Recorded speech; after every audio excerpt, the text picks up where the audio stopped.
Но ни одной Пасхой и церковными традициями ограничивается весна. С приходом теплоты на дорогах появляется все больше машин и мотоциклов. Пока сезон железных коней еще не открыт, но любители двухколесных средств передвижения уже сейчас приводят в порядок свой транспорт. Вместе с тем, не так давно в Мирном зарегистрировался первый мотоклуб, участники которого могут дать практические советы всем начинающим мотоциклистам о том, как надо вести себя на дорогах в весенний период. Продолжит тему Роман Муконин. Как у любой серьезной организации, здесь существуют определенные правила, прописанные в уставе. Без их соблюдения попасть в клуб невозможно. У нас в мотоклубе четко прописано, человек мотоклуба обязан и обладать правами категории А соответствующей.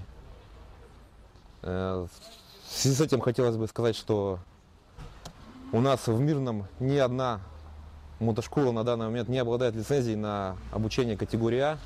У нас очень многие ребята прошли обучение в других городах, где лицензия обладает. Как признаются мотоциклисты со стажем, немало проблем сегодня доставляют новички. Они не только игнорируют правила дорожного движения, но и пренебрегают элементами защиты головы и тела. В результате случаи со смертельным исходом у нас нередки, а это, в свою очередь, бьет по имиджу тех, кто правила соблюдает и призывает к этому других.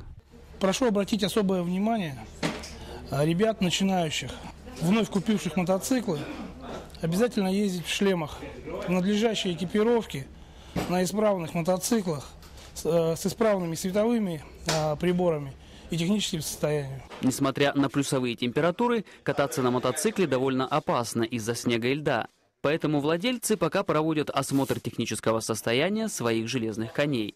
Меняют расходные материалы, такие как покрышки и цепи, проверяют световое оснащение.